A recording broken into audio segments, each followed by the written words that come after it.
Welcome to Sagana farm and poultry. Hi மக்களே, எல்லாம் நலமா இருக்கீங்களா? நம்ம இன்றைக்கி எதை பற்றி பார்க்க போகிறோம் அப்படின்னா, சண்டை சேவல் வளர்ப்பு பற்றி தான் பார்க்க போகிறோம். அதில் பார்த்தீங்கன்னா 2 ரகம் இருக்குது. அதில் வந்து கத்திக்கட்டு, வெத்துக்கால் அப்படின்னு சொல்லுவாங்க. கத்திக்கட்டு ரகத்தில் பார்த்தீங்கன்னா கிளிமூக்கு, மீட்ருவால், விசிறிவால், அது மாதிரி வந்து இன்னும் பல வகையான அழகு சேவல்களும் அதில் வந்து இருக்குது. அதை நம்ம வந்து எப்படி வளர்க்கலாம், அதில் வளர்த்தோன்னா எப்படி லாபம் கிடைக்கும், அதை எப்படிலாம் பராமரிக்கணும் அப்படிங்கிற வீடியோவை தான் நம்ம தொடர்ச்சியாக பார்க்க போகிறோம். இந்த கோழிகள் பார்த்தீங்கன்னா பெட்டை வந்து 3லேருந்து 4 கிலோ வரையிலும் இருக்கும் எடை. சேவல்கள் பார்த்தீங்கன்னா 3லேருந்து 6 கிலோ வரையும் எடை வந்து இருக்கக்கூடியதாக இருக்குது. இன்றைக்கி இதோட விலை பார்த்தீங்கன்னா ஒரு கோழி வந்து 1500லேருந்து 2000 வரையும் சொல்கிறாங்க பெட்டையோட விலை.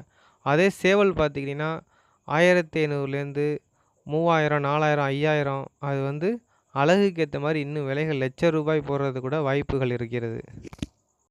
நம்ம எதுக்காக